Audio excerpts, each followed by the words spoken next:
Am I the a-hole for siding with my mom over my dad and stepmom after mom published the obituary my sister wrote that didn't mention our stepmom, step or half siblings? My sister died last week. She was 19. She'd been sick for over 4 years and knew it was terminal for the last 11 months. She planned most of her funeral months ago and wrote her obituary herself. She told me and mom she wanted that to be what was published and for us to stick to her funeral plans. She said she didn't want anything fake or not her. Our dad wasn't a part of this. My sister wasn't close to him since he remarried 6 years ago, and she'd lived with mom full-time when she got sick.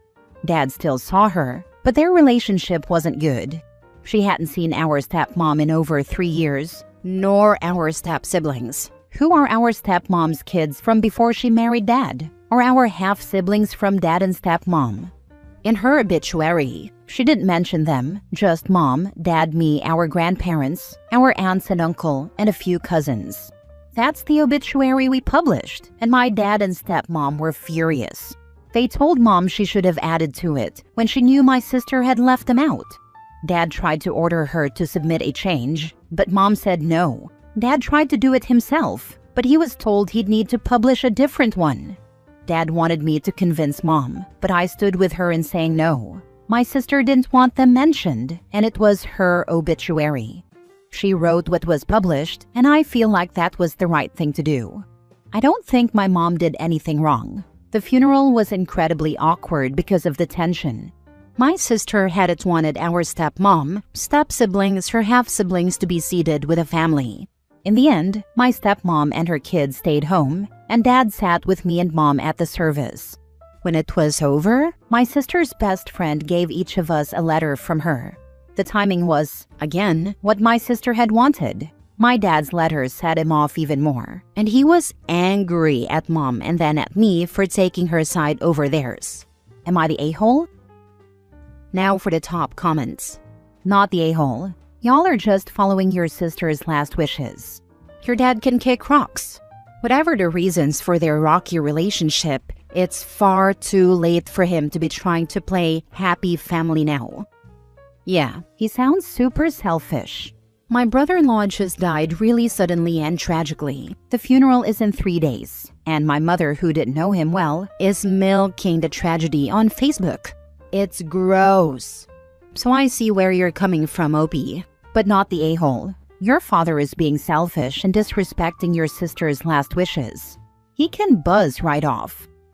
I cut off one of my brothers for this kind of behavior. The girl who had a crush on him since we were kids, we're in our 50s now, and took care of him after his foot surgery, whom he refused to date, died. He went all over Facebook acting like he lost his girlfriend of so many years. Boo-hoo. I called him out on it, then blocked him, and I haven't spoken to him in almost 2 years. I am so proud that your mom did what your sister wanted. I did what my mother wanted. She didn't want a service, so she didn't have one, and I dealt with the backlash. But I'm proud of you and your mom. Same. I wish she hadn't needed to. I wish we could have saved my sister. She told me last night that she honored the wishes of her first baby, and it felt like the least she could do, since she couldn't give her a longer life. My mom's really struggling with my sister's death. We both are. I'm so sorry for your loss. I hope that you can grieve together, and hopefully, it gets a little easier as time goes on. Grief is always there though. When you're ready, it might help to find a therapist for both of you.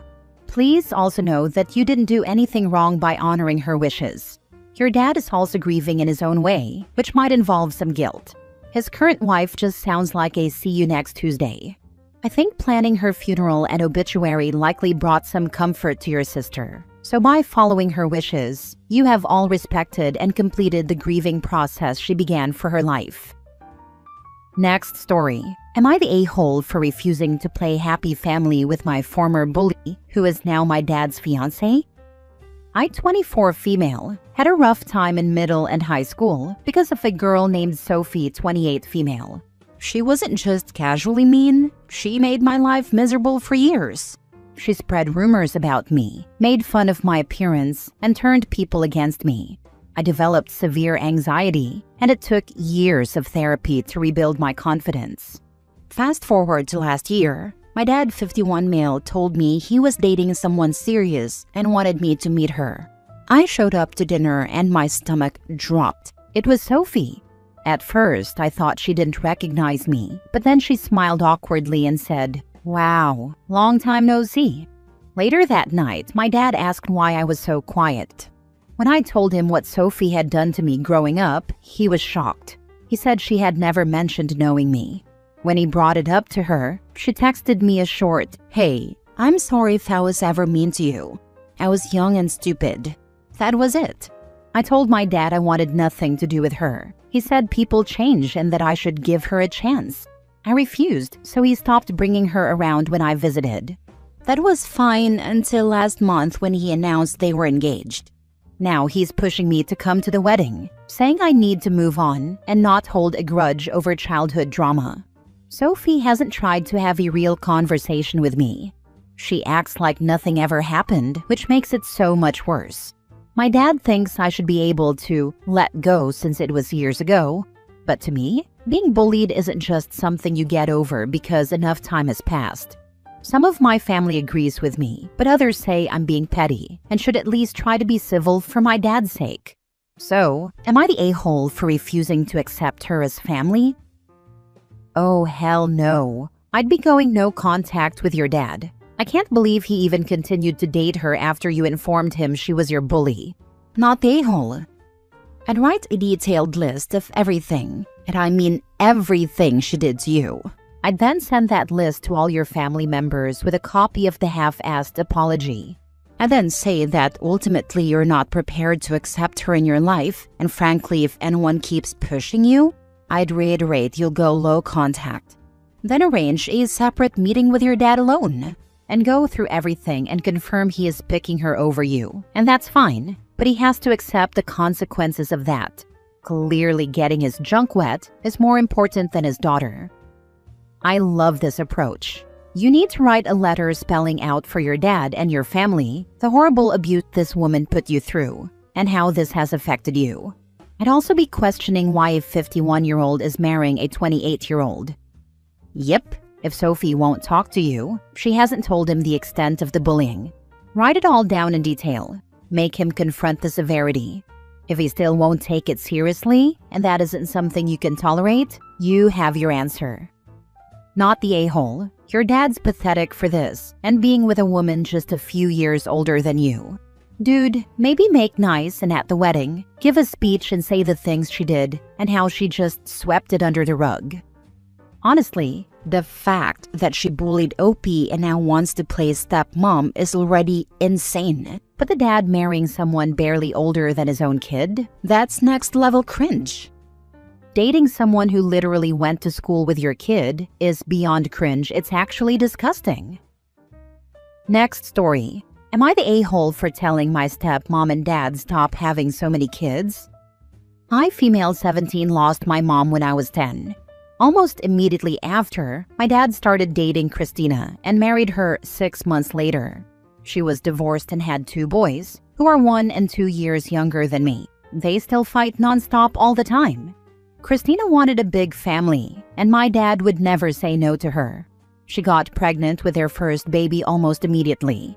She made us kids wear shirts that said, "Our family is growing by 2 feet," and forced us to take pictures. It was so uncomfortable since her sons were fighting, and I didn't even want to be there. But she didn't care. She just wanted a picture for her Facebook. When my half-brother was 9 months old, she got pregnant again. This time, she made us hold a sign that said, "Baby X is due on X." I was about to cry. I was already babysitting the kids and doing so much, and now there was going to be another one. But she kept broadcasting how we were such a cute, blended family and a model family. When my half-sister was 1.5 years old, she got pregnant again, this time with twins. And of course, it came with all the announcements, gender reveals, and anything else she could post for Facebook likes. Meanwhile, I was on full-time babysitting duty and hating every minute of it. Currently, our house is a mess. Her boys are constantly fighting. I have to cook and help take care of my half-siblings, and my dad works full-time. Then today she told us, guess what? Our family's growing. I'm pregnant. My dad kissed her. My half-siblings were happy, and her boys didn't care. I, however, got upset. She saw me and said, "What's your problem?" I told her, "Considering it means more work for me, I'm upset.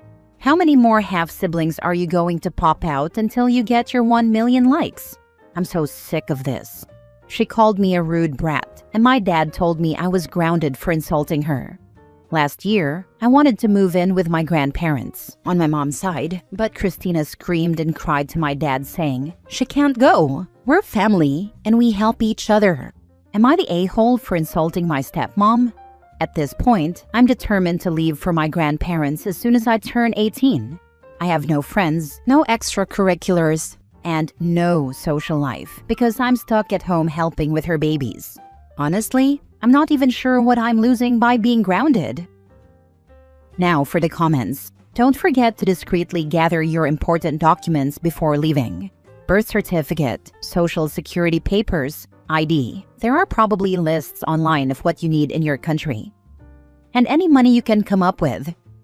Call your grandparents now. At 17, you may be able to go to them. Also, if dad is collecting social security for you, make sure to have your grandparents get the benefits. Those are benefits that go to you from your mother. They are yours. You are being parentified. Get to your grandparents today. Not wrong. Next story. Am I the a-hole for telling my brother it's not my fault he lost his kids? My brother has been ranting to everyone in the family because he lost his kids. I understand it's hard for him, but he doesn't get to blame anyone but himself. Here's a little backstory. My brother has 2 kids with his wife, Kristen. They've been together since high school and had a beautiful family until they didn't. I don't talk to my brother at all, nor do I talk to Kristen. My brother and Kristen started using drugs, and being around the kids made everything worse. My brother was an addict years ago, but he went to rehab and got clean. It was shocking to hear that he had gotten back into it. As much as I helped him the first time, things just seemed to repeat themselves. Remember when I said I don't talk to my brother? Yeah, no one knew that he and Kristen were using because he stopped coming around and stopped calling us. We didn't know what was going on in his life until we heard what happened. A teacher contacted CPS because of something my nephew told them. I was furious with my brother. Kids were taken out of their parents' custody and now live with Kristen's mom in New York. It's a shame that my brother turned his life around, just to fall back into the same cycle I had once helped him escape. I wanted nothing to do with him because he put his kids in danger, and so did Kristen. He refuses to accept that he is the only one to blame. He told me I needed to help him get the kids back, and I told him no, because they wouldn't be safe with him. But he told me I was acting like an a-hole and should just help him. I told him the hard truth. It's not my fault he lost them. Do not do anything to help him. Keeping the children safe is what matters. They're far better off away from drug-addicted parents. Exactly. The kid's safety comes first, no question. He did this to himself, and now he wants everyone else to fix it? Nah, not my problem. I'm not gonna help him bring them back to that mess. They deserve better. Not the a-hole. I have quite a few addicts in my family, and some have since died or disappeared. I've grown a thick shell/skin now. At first, I gave them a chance to let me in and help. Once it was clear they weren't ready for it, I walked away. Now my policy is, you don't get to know where I live, my number, social media, kids, etc. until I see proof of at least 1 year clean and a healthy mindset. I've been called heartless and cold for it, but truth be told, it's the best thing you can do for an addict. They need to hit rock bottom, truly feel like no one is there, and then grow that desire to change and overcome. If they can't find that will or desire within themselves, then all you end up doing is enabling them. When kids are involved, you need to make those walls even stronger. You will become the shield for those kids. Be their teacher and safe place. Be the closest thing they have to the parent they've basically lost. My husband has serious mental health issues and went undiagnosed for years. He turned to drugs at 14. By his mid-20s, he was no longer allowed at his folks' place due to stealing from them. Over the years after he got sober, he turned his relationship with his parents around. He was so close with his dad for the last 25 years. It broke him when he died. But they had to make hard choices, and it was what he needed. Last story. Am I the a-hole for walking out of a restaurant after my sister kept making rude remarks and trying to speak on my behalf? My sister, 24 female, and I, 26 female, never really had the best relationship growing up. I've always tried to keep it civil, but she wouldn't, and has always been rude to me. She would try to speak on my behalf as if she were my lawyer. To make things relevant, I'm on the spectrum. She would constantly convince me to say no whenever others asked me a question, tell me to shut up whenever I talked to my friends or anyone who wanted to have a conversation with me, or shake her head no, either because she disapproved of something or simply wanted me to shut the heck up. This past weekend, my parents asked me and my sister to meet them at a restaurant for dinner since we hadn't seen each other in weeks, and they wanted to treat us. We met at the restaurant, and everything went well until it was time to order. I'm not much of an eater, so I wanted to order some appetizers. But my parents encouraged me to get an entree so I could have food to take home if I didn't finish. I considered it, but then I saw my sister shaking her head. I asked her what her issue was, and she said that she knew I didn't need the entree and therefore I shouldn't waste money or food. My parents told her that wasn't her concern and that I could order for myself. I ordered the entree I liked, and when our food came, my sister was glaring at me the entire time. I finished my food, so I didn't even need to take leftovers home since there were none. Lol. When asked if we wanted dessert, my dad asked if I wanted some.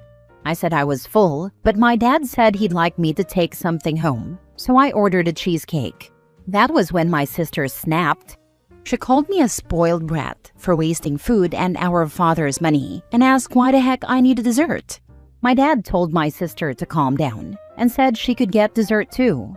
My sister got even angrier and called me names like fat pig. I'm around 115 pounds, so not even close. Yes, woman, whatever the heck that means, and said I was wasting money.